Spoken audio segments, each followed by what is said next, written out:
Hi, hello everybody. Good morning. I'm very happy to see so many people in here. I was a bit worried after the party last night that not many people will show up at 10 a.m. in the morning.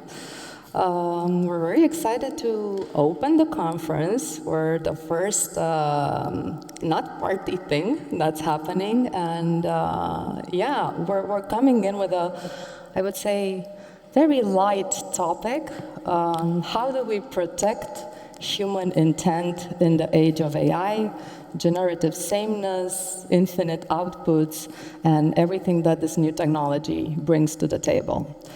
And I want to start with a very short personal story. This summer, I decided that I want to move closer to art. I'm originally a product designer, UX designer working in for apps and tech and so on, and I realized that I can make more impact on AI and the way it's shaping up if I go closer to art. Art influences tech more than tech influences itself, and so I started going to the regular tools, Midjourney, and I very quickly became obsessed with where Midjourney is today. I spent days and days crafting this very detailed prompts to get the perfect image. I was super hooked. I was super excited. I was like really into it. I felt that imagination was the interface, and the only limit was what I could envision and then articulate, like figure out what my intent is, what I want to get, and then put it into words. And then one day, as I was experimenting, I realized that I could just remix images and point Midjourney to this kind of, I like this and this, please mix them. And then I tried another 3 images. Can you mix these? And then I started doing this, like just pressing a button to create art.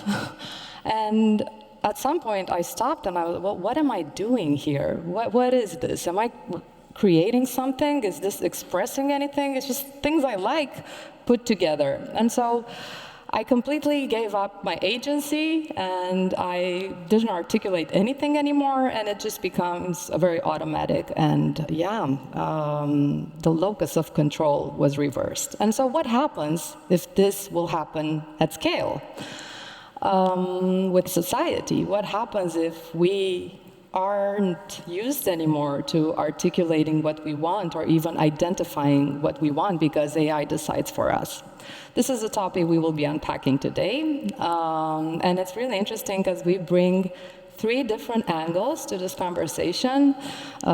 We have here Advait, who is a researcher at Microsoft and a lecturer at Cambridge and UCL.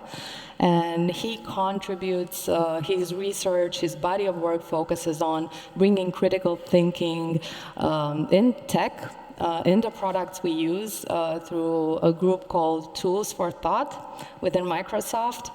And he's very passionate, and he wrote a brilliant paper on human intent, so I'm very happy to unpack that.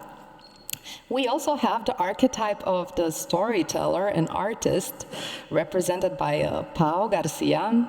He's the co-founder at Lead at Domestic Data Streamers and also TEDAI, so I would have read it TEDAI, where he essentially explores the way technology influences society, the cultural and societal implications that the way technology evolves have on society through art and very interesting data visualization installations and much more. He worked with UN, World Bank Organization, Citizen Lab, and many more companies to bring these themes and important topics to the stage, and I will very soon shut up and let them speak. I am Ioana Teleanu. I am a product designer. I've been the lead product designer for AI at Miro, and before that I worked on a product called Clipboard AI within UiPath. It won Time Magazine's Best Invention of 2023 award, and I also have 2 design patents, so I am an inventor in the AI space, and I teach a course for AI for designers that is very popular. I think 20,000 people took it. So this is us. I bring the product design techie lens. So let's dive into it. And I want to start by inviting you both to kind of explore what intent is, how it's changing, and how AI influences not just the outputs that result from interacting with it, but also the inputs we give it and our own intent. So Advait, if you want to maybe share a bit of what you've explored, observed in your work. Thank you, Ioana. Is this too loud? I don't know. OK. So there are many ways in which generative AI shapes our intentions while we work with it. Some of them are more nefarious, and some of them are more boring. But the shaping happens in either case. What would you like to hear about first? I would say, tell me the nefarious things. Right. So studies have found that actually on topics where we might be opinionated, or topics that are controversial, things like our opinions about, say, whether something like social media is a good thing or a bad thing. Studies have shown that if you're working within a language model to write about your own opinion on this topic, but the language model has a bias to take a pro or a con stance, then simply working with a biased language model can affect your opinion. And it can shift your views, it can even change them. And this has been sort of statistically demonstrated. Which means that somebody with a vested interest could bias a language model. But the more boring version of it is, of course, that even when a language model is trying to be helpful and neutral, it might still shape your intention by filling in the gaps in your own intention. When you write a prompt, the distance between the content, like the information content and the intention captured in your prompt versus the final output, that gap is filled by AI. The question is for what you're doing, whether it's a relevant difference or an irrelevant difference. If it's a relevant difference, then intention is supplied in such a way that your work starts to seem more like everybody else's work, which is a phenomenon we call mechanized convergence. And I'll end it there, yeah. So this is really interesting to reflect on. Is this convergence or homogenizing of what you're being pushed into producing something that is engineered by the tech industry, or is it something that happens just by the way these systems are trained on the same data, same patterns, same inputs, they have the same knowledge? Is it like, to continue on the nefarious scenario, do you think this is by design? Because I know you're very passionate about, how tech and capitalism incentivize the wrong things instead of social impact and building for good. Do you think it's engineered, or is it just the nature of these systems? I think it's engineered, but not in the way that there is someone super evil in an evil corporation just trying to get everyone to think in the same direction. I think the mechanisms of predictive intelligence are based on statistics, and they tend to demonstrate certain similar truths, right? And I think that goes against divergence in general, right? And when we talk about intent, I think we can place intent in one side of the room and distraction in another part of the room. And I think in general, a big part of how the digital ecosystems work today are focused on the capitalization of our attention, right? So these mechanisms are also not only designed to be pragmatic and to solve problems, but to also capture our attention. So we spend more time in these tools or in these platforms or in these spaces, distracted. Every second we spend distracted, we spend less time with us, thinking and figuring out what is our true intention, right? So I think there is also a tension between the logics of the economy, of the digital economy, and the logics of intent by itself, which is more in the basis than the tool, right? This reminds me of an interesting example story, I read about casino design. So the way social media and these systems are designed with the infinite scroll is very similar to the way casinos were intended to work, like have these circular paths where you wouldn't have any sharp right angles, because when you go in a sharp angle, you have to make a decision and stop and pause and think, do I go this way or that way? So they're designed to be infinite, so you don't have the opportunity to pause and make a decision, and so bring back the agency, bring back control. And I think social media draws inspiration from, and not just social media, these even right when you're interacting with an LLM, it's designed to keep you in the conversation, and I think they're gonna design them even further to continue whatever you tell it, and it finishes with the question, would you also like this, or would you also like that? And so they're being built to keep us captive. But yeah, how do we, I think it's really interesting to look at this incentive part, right? So I would go deeper a little bit into it. I think our tech culture is obsessed with productivity, optimizing, doing better, faster, more, like everything is about being more productive and superhuman, and this is how we design the systems, to kind of remove all friction and make us superhumans. And I was recently in San Francisco, and there's like this frenzy of billboards, all of them saying something, there's an AI word in there, and something that kept coming up is like, 10x engineer, 5x designer, like multiply the power we have as an individual worker.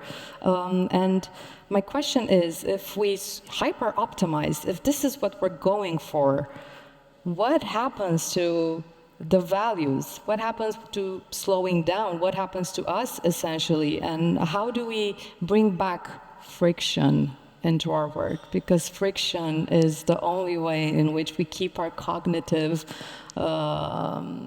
capability. So, Advait, what do you think about friction? Should we design for intentional friction in our products? Since everything is streamlining and making things easier, do we want things to be easier? Is it good for humanity? Wow. Well, certainly, if I'm about to start a project that's a really bad idea, I don't want to be a 10x better per person who's doing a really bad project. I would like my tool to tell me this is a stupid idea, which is what we're trying to build. So in terms of friction, there are a few things to kind of unpack there. The first is that just in terms of the way we think about cognitive load and the way we experience mental effort, you can think of it as, for any given task, there's a couple of different components. There's intrinsic cognitive load, which is stuff that is to do with the actual task, and extrinsic cognitive load, which is things that are incidental to the task, right? So, for instance, writing out an essay or something like that. Intrinsic cognitive load is the load associated with processing the ideas and concepts. Extrinsic cognitive load might be thinking about like, oh, my keyboard isn't working properly, or I need to hit the shift key or something. It's stuff that you still have to think about to do the work, to move your body, to make things happen, but it's not related to the task. Part of the intrinsic cognitive load is what we call germane load, which is the load that is specific to the new effort you're producing for this particular piece of work that is going to help you learn and grow. And that is the bit. The germane load is the stuff that we don't want to automate away, because that's a physiological, unfortunately, like we have this circuitry, right, that's millions of years old or whatever, 70,000 years old at the least. And it's just a physiological fact of our brains that we need to process things by doing in order to turn that declarative knowledge of what into procedural knowledge of how. So we need friction to force us to work through things that are germane, but we should be careful about simplifying things to the point where, we don't have that friction anymore. I think when, for example, with my students at the university, well, they start to use AI, generative AI a lot, right? And we have like these discussions when they have an essay to do, and they use it with ChatGPT, and they create a part of it. And I always tell them the same thing. It's not about the essay itself. It's not about the output. It's about that you learn through doing it. It's like if you ask for a cook to eat the food that they have cooked for you, right? You have to figure out which is the right friction that is useful, right? I think, well, a colleague of mine who we were living together once said, being annoyed is the price for connection. If you truly live with someone else, you know that you are annoyed all the time. And this friction actually creates this bond, creates like this, okay, yeah, there is something that I have to suffer somehow, which is the company of that person when I don't want anyone around.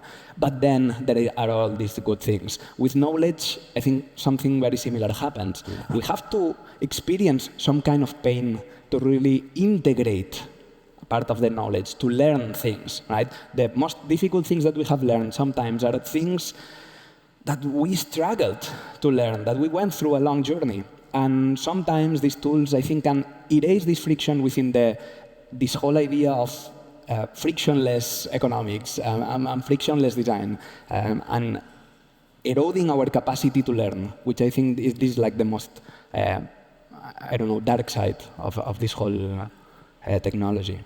Could I jump in there? I totally get that, and the sort of the idea that pain is important in some way. That is something that we have also observed in research.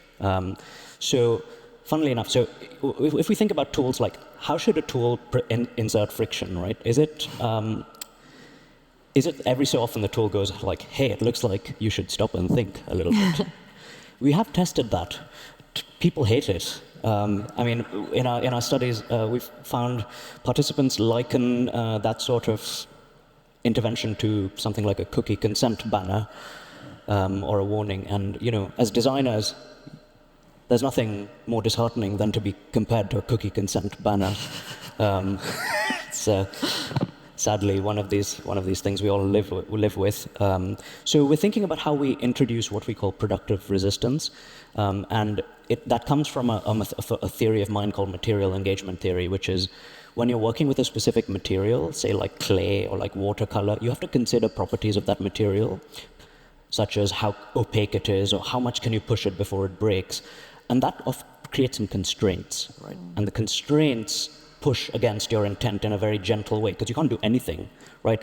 Unlike generative AI, which it could be an anything machine, whatever your dream. That actually has consequences for our ability to think through things. So how do we introduce resistance in a way that is productive?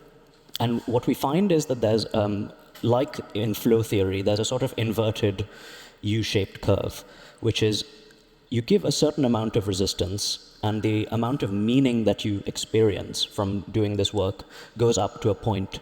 And then the more resistance you go, the meaningfulness goes down again. So it's like if something, okay, yes, if the challenge is too great, if it's too much effort, then I find it less meaningful. But there's also a time delay. While people are doing the thing that is the best in terms of the measurable creativity, critical thinking, memory, and metacognition, they like it the least. They feel that pain. But afterwards, they rate it as being more meaningful and giving them greater meaning and sort of joy. It's the age-old distinction between hedonia, which is pleasure, and eudaimonia, which is sort of well-being and flourishing. So you mean that it's connected to the meaning of why we do the things, of the deep understanding of what is the reason that triggers people to go in one direction or the other, instead of just using this technology because it's cool, right? Yes, meaning is very deeply connected to struggle. But I think we have good news from Gen Z. I've recently read a study made by IDEO that surfaced that Gen Z want the friction, and they kind of intentionally bake it in whatever it is they're doing. They want the bad date, they want the failed experiences, they want the learning, they want the struggle. So they carefully keep these constraints intentionally from their own kind of agency. And so the question here is, should the systems be designed with constraints and protecting human agency through design and the way they're built? Or is it also an individual responsibility to use these systems in a mindful way, in a way in which we keep the important, meaningful parts, but seed the things that we trust can be performed by an AI without losing value? Probably a mix of both, but what are your thoughts about who's more responsible? Are we responsible, or can we just blame tech? I mean, I don't know if you heard about the podcast of Lex Friedman interviewing the CEO of Perplexity. It's a very interesting interview, but for me it was kind of sad because he was pointing out that he was designing for lazy people, right? And I was so sad because I love Perplexity. At some point I was using it a lot and I thought it was like an amazing company. And then when I heard the whole philosophy behind, that was again to take out the friction from the act of looking for something, I said, okay, maybe that's on the core, on the why, on the reasons why they are creating these products. This is not good. And they are, of course, responsible in that sense because they have the money of investors, they have the designers to create the products, and then they deploy it at scale. Like we are talking about tools that are used by millions and millions of people and that shape their everyday life. And here we are, most of us, we are experts or we are working in the industry, but when we talk about the world, about the millions and billions of people that are using this technology, some of them, they don't have time even to think what this technology means. Like, they don't have the time that we have here today to discuss about the meaning of AI and so on. So they just use it because it's useful and that's it. So to give the responsibility to consumers or users, it's, I think, also a bit kind of unfair. Yeah. Yeah, I would say to add to that excellent answer, there are 3 pillars or levers that we have for managing the relationship between, the work and human AI work, and that's regulation, education, and design. RED. Somebody should make a conference with that along those lines. And so to what extent is it the user's responsibility to develop habits, right? That's the education side. How do we sort of get people to AI literacy? I think that is a very important aspect for sure, because while there are some studies that show that AI could act as a leveler, meaning it allows people who are less expert in a particular profession to achieve high quality results and therefore close the gap between themselves and the expert professionals, there's much more sort of fundamental reasons to believe that expertise and is still a very strong, valuable skill, even in your professional domain, but especially in terms of applying generative AI to your work, across programmers, across visual artists, across writers, and so on, right? So it is essential, but that doesn't mean that designers can absolve themselves of responsibility, because every act of design is in some ways a political act. Our tools are not neutral, right? They convey something about the way we intend the world to be. And so to the extent that we're building tools that are going to gently nudge people to work in a certain way across millions of sessions, we have to ensure that it at least encapsulates our explicit values about, okay, we want to focus on enhancing user thought, or we want to focus on enhancing user creativity or something like that. So this is why we're building it in a certain way. I think more design firms and product teams could stand to make their values explicit, because we inherit from a sort of techno-scientific discipline where the ideal is objectivity and neutrality. But I don't think that's possible. I don't think we can be neutral and objective in design. The points you've both made, which I resonate deeply with. I know we wanted a heated debate here, but it seems that I resonate with the things you're saying. Reminded me of this short story from Scott Alexander. I think he's one of the co-authors of AI 2027. I don't know if you saw that project. It's essentially mapping how AI will evolve month by month. And he wrote a short sci-fi story a while back on his, at that time, anonymous blog. blog about the whispering earring. And so I think this is the perfect example of the way objects are designed in a way that influence, like this concept of ontological design. We shape the tools, and the tools shape us. So this story represents, I think it's the best example of ontological design. It's about a magic earring that you would put in your ear, and it would whisper instructions of how to make any decision in a way that's not perfect, but is better than what you would have decided. So it perpetually gives you the answer that would give you the most happiness, not necessarily what's best for you, but what would make you happiest. And it's a bit better than you would have decided on your own. And in the beginning, it's like it gives you, the first instruction is take me off. And if you ignore it, it never repeats it again. But then it starts giving instructions on, like, get the job, get married with that person. And then it becomes more and more embedded in your organism like an exoskeleton. It kind of even senses the way your muscles move, and it gives you more and more detailed instructions until you completely listen to it after wearing it for a long time. You don't even question it anymore because it really optimizes your happiness. You're doing better with it. It's making decisions that are superior to yours. And so you live by listening to this little device. And so being a sci-fi story, what the end is that people who wore it have their brain shrunk and like their cognitive capacities were diminished over time. But I do believe that this is a very good example of objects that don't encourage human agency, like are not designed to necessarily protect us.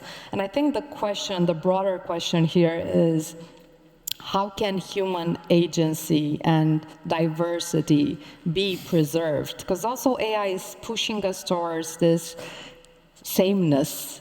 The internet looks the same. It's just infinite line of similar stereotypes and patterns and so on. How do we preserve human agency and originality and weirdness? Artist. for us, at least in the space of creativity and design, what we have kind of felt close is to this idea of these models, these predictive models, being kind of a dictatorship of the past. Right? The weight of the training data is so big that it's sometimes difficult to get out from it. And this capacity of creating prediction and to give you an output which the model is so sure about. Right? You ask a question, right, an answer right away. So we started to think about how we could create uncertain machines. Wow. Machines that will have a lot of doubts, that actually will answer always with another question. Oh, shit, like maybe, and what about this? Like very unsecure machines, right? So it's not very pragmatic, but it helps you somehow deploy diversity of thought, because it helps you not go through the realm of answers, but the realm of questions, right? And that of course, creates by itself in the process of creativity a lot of interesting spaces. And another space we have explored is what we call neural mortality. So models, they tend to give you similar answers, or in when you statistically test them. But if you kill the model, if you kill part of the model, if you make it dumber as you use it, so for example, if you program the model to say, whenever I ask you something, give me an answer only one time. You can never give me the same answer in the future, right? That model will get smaller and smaller and dumber, but you will be somehow going to places that otherwise you will never be, right? So generally, our approach to generative artificial intelligence is always trying to fragment it and digress it and turn it into something a bit smaller and crazier. Mm-hmm. Yes. Wow. That's music to my ears, actually. So the problem of convergence and sameness we have observed in so many domains, right? Whether it's creative ideation or essay writing or programming, image captioning, and so on, right?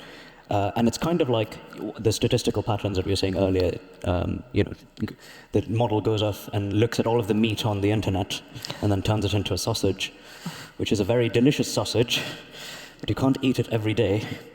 Or so I think, actually. Maybe that metaphor doesn't work in Vienna as well as it works elsewhere. Maybe you can eat sausage every day. But nevertheless, so there are loads of technical fixes that we can apply, right? We can inject randomness into these models. We know that providing more context within a prompt or asking the model to role play in certain personas is also a way to bring back diversity. And we also have experimented with models that forget. So if you're working with a model, say, as a designer, and you want to use it to design a new kind of chair, what we can do is target the part of a model that knows about this concept of chair and mute it, delete it, basically. So now we force the model to draw on resources and its knowledge from anything else but chairness to try and generate new kinds of chair. And we had, and this is a really interesting way of kind of leveraging the otherness, the alienness of this kind of intelligence that we have access to. What I just want to say is that, okay, so actually there are problems with these kinds of approaches because we also still want, in certain cases, we want repeatability and reproducibility, right?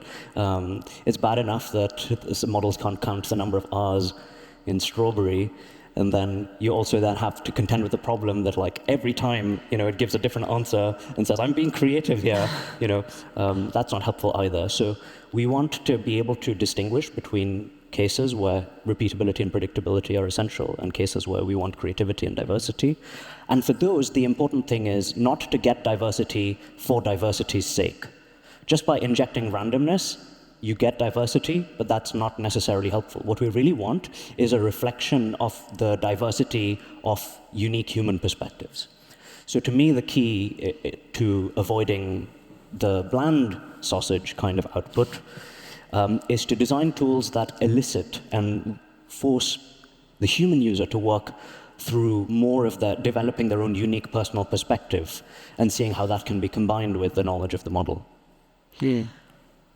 That's super cool. I was thinking about, that we are going through similar approaches, right? And if machine learning is somehow an algorithm, if you figure out as a metaphor of a student, the best students are the worst students normally. The ones that they don't learn like through each of the chapters exactly, but they understand the logics behind, and at some point they create something new, right? So I think we are creating bad students for better algorithmic creativity, or bad machine learning.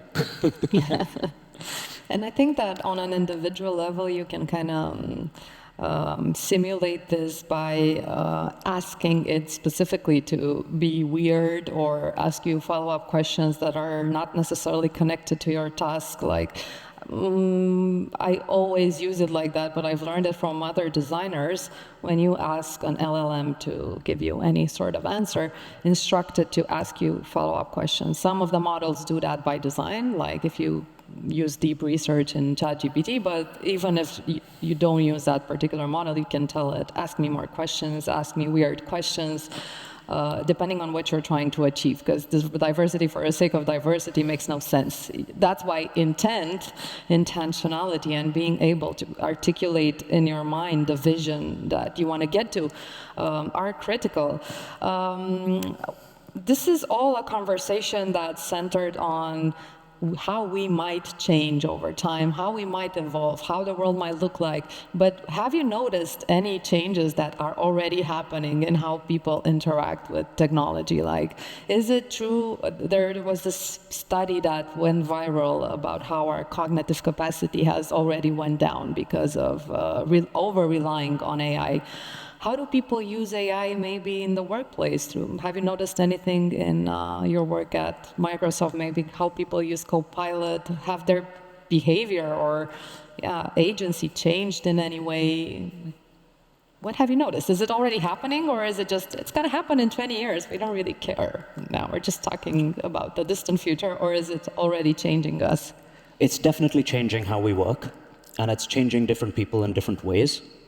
And what we want to ensure is that we build tools that help people work in a way that their memory, their critical thinking, their metacognition is actually enhanced. And we know that this is possible. It's not straightforward, right? And it requires both tool design as well as people managing their expectations for how to use these tools and learning how to use these tools in the right way. In terms of cognitive atrophy, like actual cognitive decline, I don't think we have hard evidence for that. I think that sort of stuff takes a long time and larger scale studies to kind of shake out. But what we do know, for generative AI specifically, but what we do know is that previous generations of automation technologies have resulted in de-skilling. As early as 1983, Lisanne Bainbridge wrote this great paper on the ironies of automation. And at that point, she was looking at what happened to people who were operating control rooms in power stations or air traffic control or airplane cockpits, right? So previous generations of automation, if implemented poorly, we do know that they can de-skill people.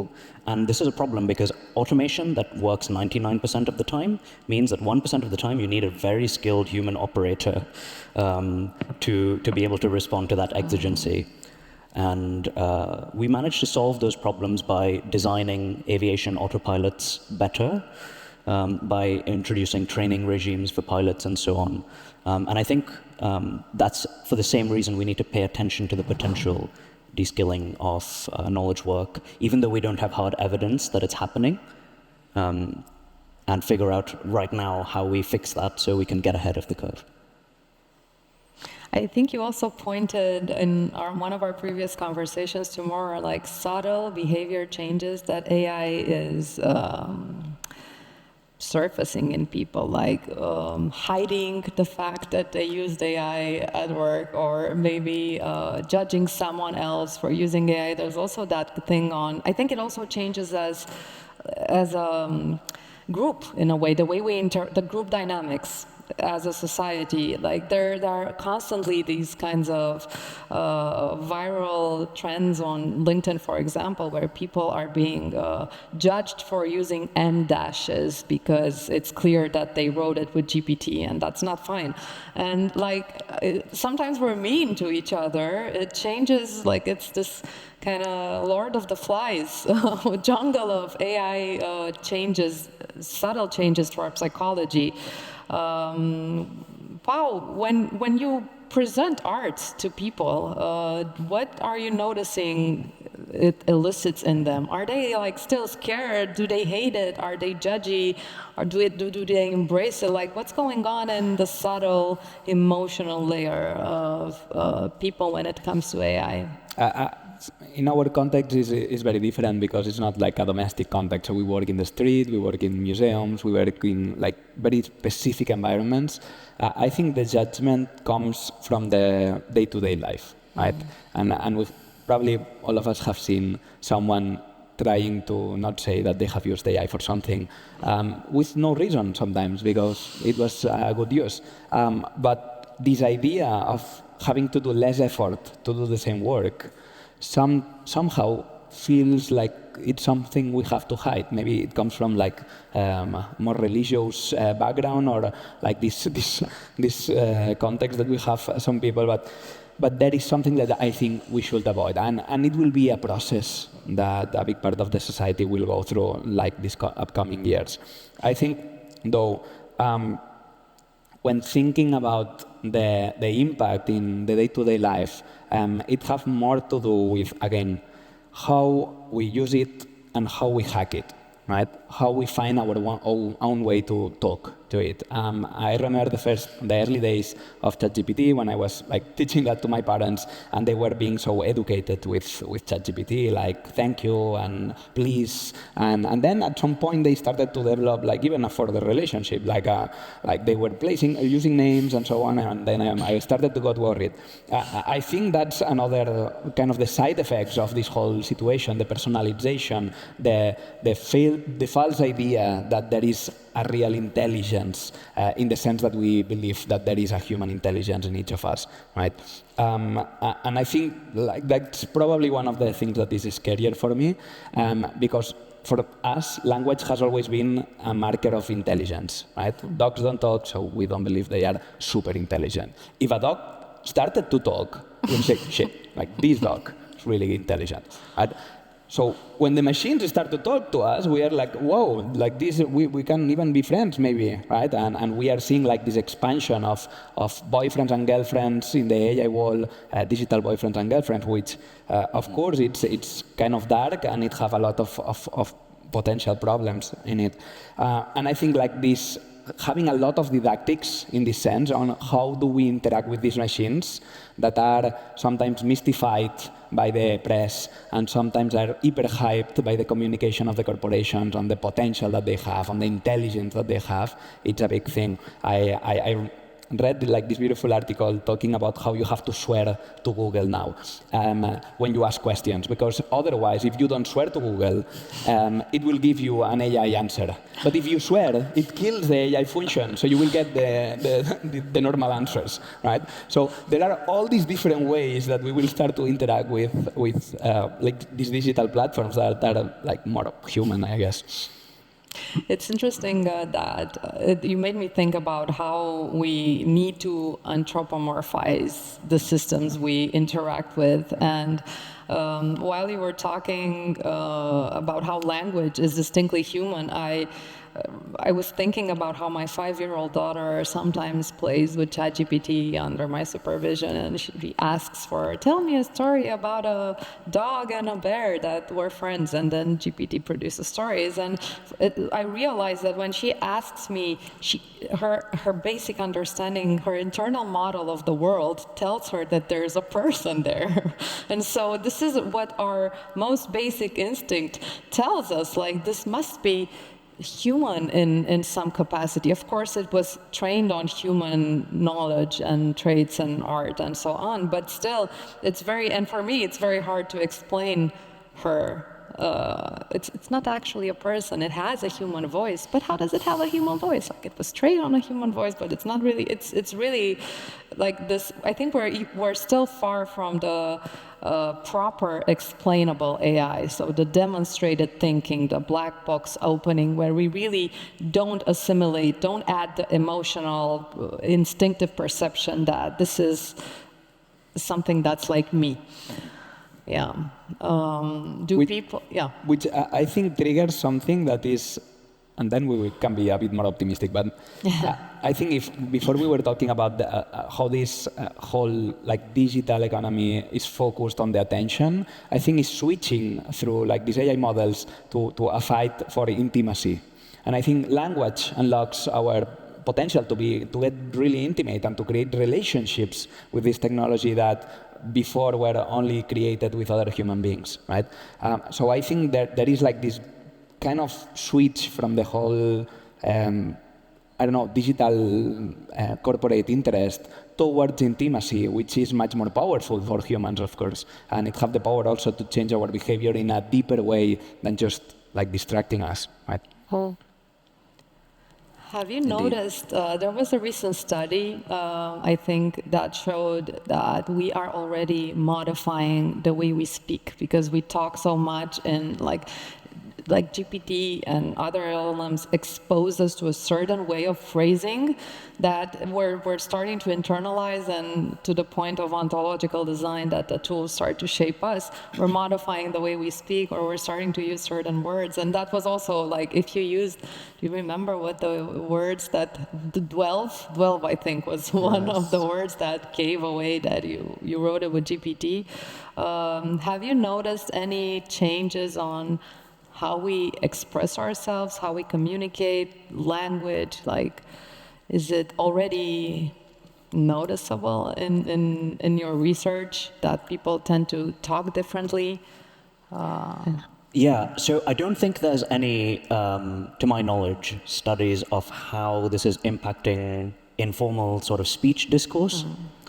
We do know that in written discourse, the effect is noticeable and observable, right?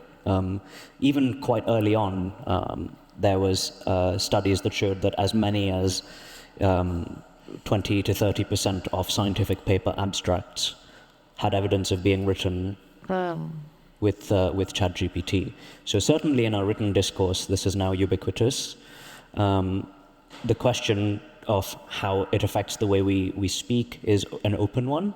But if I were to share like another example of just a specific kind of convergence, there have been studies that show that if there are things like biases towards, say, Western ways of reasoning about a culture, then you might come to so studies that test so people of different cultures writing about their own culture with language models with a Western bias end up describing their own culture from an external, an outsider's lens, using vocabulary that is like more sort of clinical and anthropological rather than endonyms and language that is more of the kind that a native speaker would use.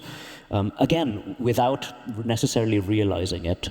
And I do think there is reason to believe that this will affect our discourse in much the same way that writing and the ubiquity of writing when we first became a literate culture affected our speaking. So the philosopher and linguist, scholar Walter Ong wrote this great book on orality and literacy, in which he made this very strong, perhaps hard to defend, but very strong case nonetheless, that writing changed human consciousness.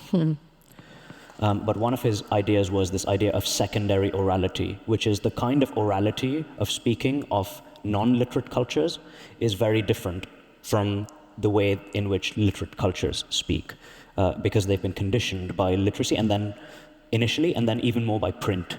So if print is a very specific technology that allows us to conceive of different ways of constructing sentences, so does AI. And yeah, I'm sure we'll all be delving into a wealth of intricate conversations, tapestries, certainly. I wish we had more time. I wish we had the entire day and open the conversation for the rest of the day, but we're going to open it for the next 20, 25 minutes and so. So we're open to take questions. We're really excited to hear how these ideas landed. And if you have any personal experience or worries, struggles with AI, internal debates, anything, any kind of question is welcome. So raise your hand if you want to contribute to the conversation or just share a story, anything. They will decide. I can't see very well, so I can't say. Okay. It's me. Okay, because I saw someone else raising the hand as well. Thank you very much for your panel. It's very, very interesting, enlightening, and well, I will stick to the point. That's why I wrote my question, so we all have the time to ask. I would like to link the thinking of ontological changes in humanity and the last statement that was made about how creating an AI or using AI is changing the way we speak or the way we write. You know? So in AI art, generating an image takes time to get what we want. It's sometimes frustrating, and in the real world, we sometimes give in to a tool because of how much time it consumes, no? Or how it, you know what I mean. So imagine this in the context of reconstructing a memory that you have no visual evidence, no? Because this is what I'm working on in the context of cultural preservation. So what happens to our memories when we reach a compromise between what we have in our heads and the generated output? Like, would you consider that we're altering memories for the sake of having it visually right now? And if so, how do you imagine the consequences of this effect? We have an expert on the intersection of AI and memory, so we're gonna let him take the question. So I think, for example, to give a bit of context, for the last 3 years we have been working on an initiative called Synthetic Memories, which is a recollection of testimonies from people over the world, from migrant communities to communities that have been displaced because war, political persecution or natural disasters, and they have lost all their visual heritage. We're talking about photographies, videos, and so on. All their hard drives, all their photo albums were lost, right? And what we have been working on is in the recollection of oral testimonies and transforming these oral testimonies into generated images using very early models. So the images that we generate, for example, they are not like using the latest state-of-the-art technology, but they are using the early previous models that are a bit blurry and undefined. And this is a decision that we took at the beginning to create something that was not perfect. So it could never be confused with a real photography, right? So I think that's one of the important things when using artificial intelligence and created artificial content and artificial or synthetic content, is that you have to, first of all, differentiate it from the truth, from the ground truth, right? It's not a photography. This is a synthetic image generated by an AI, and you have the more obvious you can, the better. And whenever you, and in this case, this is a transformation from an oral memory from a person. So there are a lot of layers in there, right? So in that sense, in the question you were doing on the epistemological and ontological perspective, I think it's about being clear about how many layers you are creating between the ground truth and whatever we see when we look back in history, right? That would be my answer. And Advait, I know that at Cambridge there's a lot of research being done on grief and remembering a loved one with the help of AI. Do you want to share quickly how that reconstructing the memory of a loved one, if there's any observation or knowledge or anything you want to add? Yeah, so this is work that's led by Thomas Holonek at the University of Cambridge. And really the question is about the ethics of these so-called grief bots or dead bots, resurrecting loved ones based on their traces of their messages and so on, and then providing that as a service. And I think the evidence for actual therapeutic value of this is extremely sketchy, and there are ethical concerns there about creating a dependency and creating a relationship, a commercial relationship around a deeply emotionally charged experience. So I will defer to Tom Holonek's great research on that. Please do read that if you're interested in grief bots. Okay. Another question now. I have a funny situation. Before coming here, I asked to AI to help me with the business card, how to prepare, what to write, and so on. After I receive some call, I do something else, and so I put in pause the chat and asking something else, what to do in Vienna and what else. One of the bots, I don't remember which one, maybe Gemini, maybe ChatGPT, say, okay, I will reply to your question, but what about the business card? It's very important to have the right business card, so ask me to complete the task. Is it something new or it was made by design? Because it's the first time it's happened that he remembers something that I did before. I don't know if I got the... So the question was, I asked something and I forget to complete the task. Yeah. After I did something else, asked other question, and he remembered me to do something that was important to do. I think, at least ChatGPT has had the memory function for a while now. You can also go in the settings and check what it retained about you, because it doesn't retain everything. It would be very data consuming, but you can check, like it has this little insight that says memory interaction pattern that says memory updated. So whenever ChatGPT finds that you're telling it something important about you, it stores it, and you can go read whatever it stored before and delete some things. Like sometimes I wanted to help my mother with her business, and GPT decided that, oh, it's important, so you're selling houses, and it retained that, and I'm not in the business of selling houses, so I had to delete it. But yes, it has memory. I wasn't aware that it now has also the agentic behavior. This is what I would deem as agentic, like it also wants to perform a task, remembers and help you finalize. So it takes action. Yeah. I think I would be very curious if we could find out together which model it was, which LLM. But I don't know if you want to add anything on the point of retaining info and then pinging you to finish your task. Yeah, there's any number of reasons that could have happened, and because of so I would say different productized ensembles, whether it's ChatGPT or Copilot or whatever, all have heuristics about how to behave in a long-term conversation, and that could include things that the designers have thought to prioritize in terms of resolving tasks and ambiguity. So if there is a task that is incomplete, maybe there is a system prompt in there to say, well, if there's in unresolved task, ask the user a question to progress the task. That I can see that being a very plausible reason why you had that experience. Yeah, I agree. Another question: who decides? We have the mic there. Yeah, hi. There. This was exactly the panel I didn't know I was in need.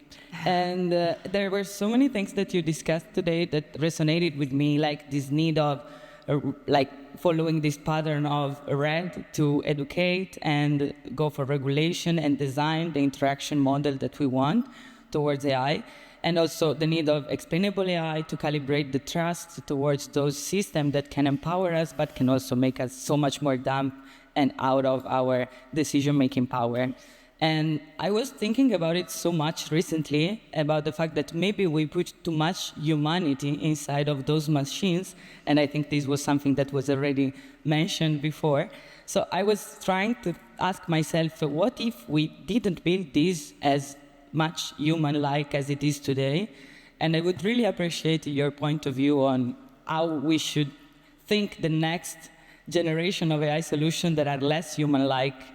You have already some ideas? I have something in my mind. Like, I think it's a cultural thing. So for once is our psychological, emotional need to anthropomorphize the objects, the world around us. Like, sometimes I feel sorry for my vacuum cleaner, the Roborock, when it hits a wall. I'm like, oh, poor thing, it hit a wall. Like, I have emotions attached to different objects. I think it's also cultural, and if you want to draw us from art, the way we see these systems as, I think it's how they were portrayed in cinema over the years, from the early sci-fi movies. The entire sci-fi culture is thinking about robots and systems, smart systems, intelligent systems as resembling. So this is the imagery that we were trained on, that we were being fed. I think we need collectively, especially through art, just better representations of what these systems really are. And I think this is where, I'm a strong believer that art leads the way technology is perceived at a society level. So I think we just need better images for these systems that are not so classic sci-fi, the robots we've seen walking around, right? This is one angle. I think, in my opinion, it has a lot to do with the language and the interface of the. So ChatGPT, you ask something, it's a chatbot already. A chat is something that you do with your mother or your friends. Exactly. Or the interface is already humanizing the interaction with the machine. So that's one thing. The other thing is the language that is used. You ask for something, and the answer is thinking. Thinking what? Who is thinking, right? There is no one thinking that. But still, we use the language that we use for humans to kind of use these metaphors to bring like this kind of fictitious intelligence into these devices. Yeah. I think these two things are very easy to change. Interfaces that are different to the ones that we use with humans, and the language that anthropomorphize like all this culture of artificial intelligence. These two things will help a lot to dehumanize this technology and give a bit more of distance. Just want to add quickly that this is a very wicked design challenge. Like, working as a designer for this, I made all these kinds of decisions all the time at Miro, at UiPath. Like, how do we name this? How do we surface this in a way that's not overwhelming, not over technical? Like for a while, we were exposing very technical terms to protect, like not make it cute and nice and in a way untrue. So we were exposing very technical terms to people, but they were overwhelmed by the loads that it took to process. Like, what does this mean to change to, I don't know, a different extractor? Like, what is an extractor? I don't want to, right? I don't want to think about these things. So it's the pressure on designers is also very high to keep it nice and understandable. So it's a tricky problem. It's a wicked problem, yeah. Yeah, just to chime in as well, as you've said already, we have to distinguish between anthropomorphism, which is our tendency to see humanity and other things, which is an inevitable fact of our psychology, and anthropomimeticism, which is the deliberate design of things to behave like humans, which we have a lot more control over. And we know that anthropomimetic design isn't all bad. It can be useful in some cases. So studies have shown that tools that do things like say, "I'm sorry," when giving a low confidence or an incorrect answer. Even though, Pau, to your point, there is nothing that is really sorry, like there's obviously a model is not capable of contrition in any form, helps people calibrate their trust in the system better, which means they tend to over-rely on it less. But I would say that as designers in this room thinking about how to build AI and their products, start with this: is there a way to achieve my AI implementation without chat? And we're exploring things, as are others around the world, that we call dynamic UX, or dynamic prompt middleware, which is essentially the idea that a generative AI can generate for you, depending on the task at hand, a bespoke interface with its own, menus, buttons, canvas, whatever. So you get the benefit of AI assistance because the tools that you need are being made for you, literally. Maybe you do have to write one or two prompts, but your primary mode of engagement is not through an anthropomimetic agent, but just the way that we've always used computers. Yeah, this is the UX stream, like a generative UI that actually works and is meaningful and is presenting you with the right options at the right moment, command-based, so not conversational, but just clicking buttons and making easy, straightforward decisions. I hope we get there someday, but right now it seems like it's hard to get right. I'm not the one selecting who answers questions, but there are a lot of raised hands here. Someone already has the mic, yeah. Yeah. Thank you very much for this very valuable conversation. I see a lot of very resonating words, especially hyper-optimizing and friction. I would like to see your opinion on where do you see the responsibility of leaders accompanying young, talented teams to use the right tools and how to interpret the outputs in the best way to help the companies progressing. I can go first. I think to your point about AI literacy and increasing AI literacy, this should be an educational effort within companies. And I recently read a study made by the Designer Fund that shows that only 7% of companies have budgets for AI trainings and just AI education in general. And so I do believe that through these kinds of more people attending TEDAI and reflecting on these things and then pushing from the ground up, putting the pressure on leadership to help us, support us in understanding how to use these technologies and learning where is our responsibility and right. But many companies don't even want to give GPT to their employees because it's not safe or it's right. So there's a big problem in the market that I could go on and on about. Maybe we talk afterwards, but yeah, I want to let you answer as well if you want. Yeah, super quickly. I think leadership happens at all levels of the organization, including at the team level. And as Ioana said earlier, the social dynamics of this are really important. People have deep concerns around job replacement or whether their colleagues are going to judge them and so on. And this can be a real inhibitor to just experimentation even, right? And so team leaders actually in their position of influence can lead by example and help create that atmosphere, because often team leaders set also norms and expectations around how teammates judge each other's work and what teammates see as valuable in each other, right? So lead by example. Actually, I will say that I think big part of the fear, at least that, and the one we have seen with so many corporations and companies in the teams, is exactly the replacement. So something that we always push for is to say, well, if everything that we humans can do will be like in this square, maybe AI can do like this small part of this, right? Faster, cheaper, and so on. But what we should be interested is in what is outside of this square, right? Which are the things that today we as humans, we cannot do with the tools we have, and now we can start to do. And then this is giving a lot of agency to the teams, because it's saying, hey, where do you want to bring this technology? What are the topics, what are the challenges that truly are meaningful for you? And going back to the reasons why we are using this technology, right? So I think it's more focused in understanding the whys, and not so much on understanding the technology itself, why we are using it, why we have to go faster, why we have to do it cheaper, right? If we understand very well which are the whys, which are the reasons behind this, then you streamline a bit like this process of integration. In design, we call that the 5 whys, why laddering, like just continuously ask why until you get to the root of the intent and problem. Yes. Oh, thank you very much for sharing your thoughts with us.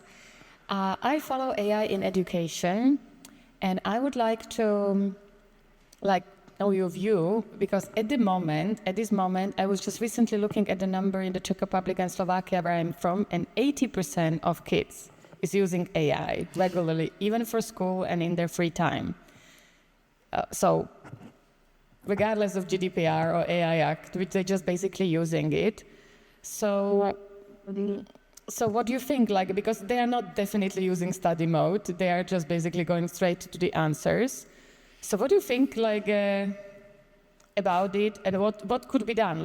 Because obviously these teachers are, for example, 37%. Yeah, so how they are not able to catch up that quickly. So what do you think how this could be approached, or some idea what should be done? I think Advait has the best take on it, because he represents academia here. But I have a quick note.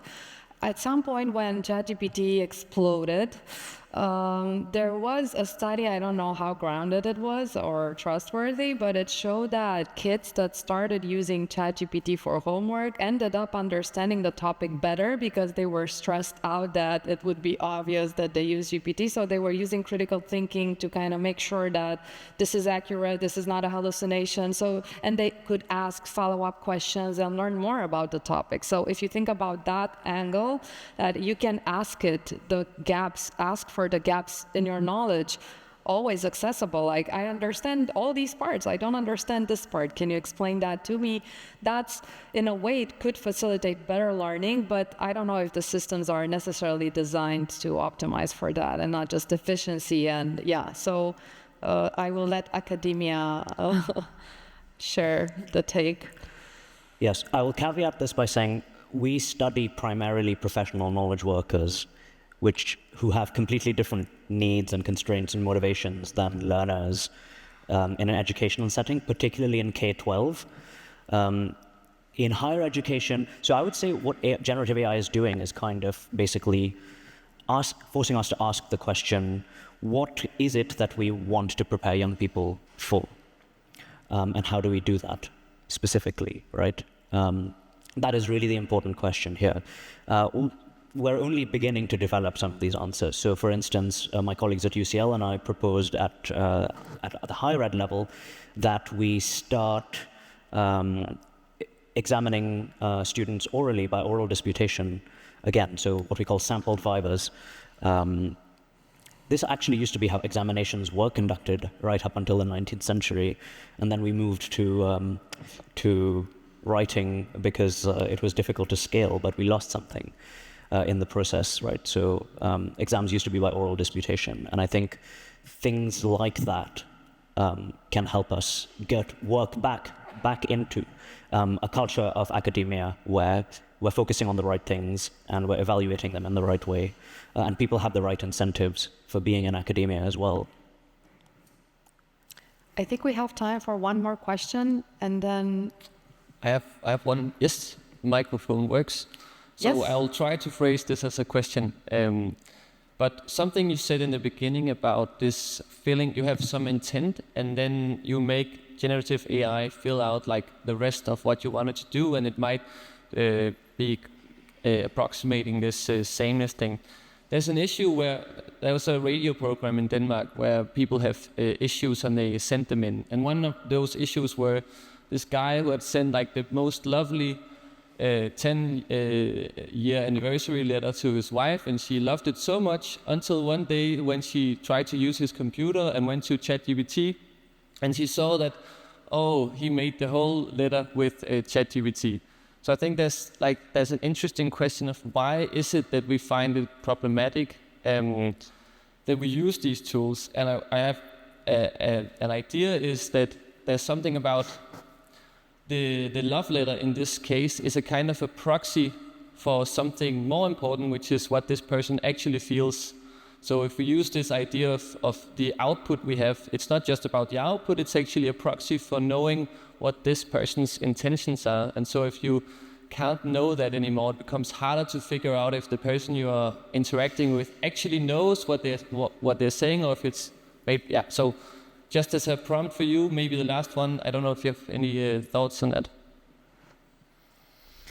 I think that, yes, this is a sad story. I heard about this. I think intermediation of artificial intelligence in spaces of human interaction sometimes end up like this because laziness, I must say. Although, and that's the other side of the coin, I have seen people using this, and I have friends, colleagues, and acquaintances that have been using ChatGPT at some point to reflect in their own errors, right? And then expressing part of this conversation openly about how they kind of rehearsed even conversations, and I thought that they were actually filled with a lot of humanity because the person was in control, to say so. I think the sad part of this is when we somehow delegate a part of the experience of being alive. When some of the most important things, that is loving, having this connection with people, we say, okay, I don't have time for this.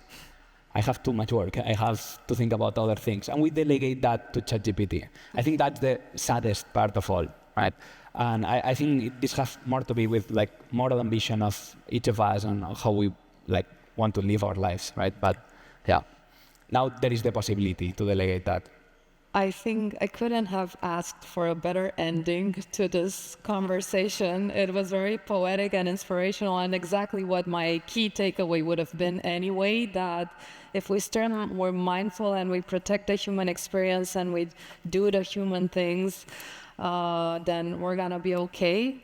And I want to thank everyone who was in this room, and thank you for paying attention and being present and coming here. Thanks to my lovely guests for being so insightful, and I'm very lucky to be in the company of brilliant people.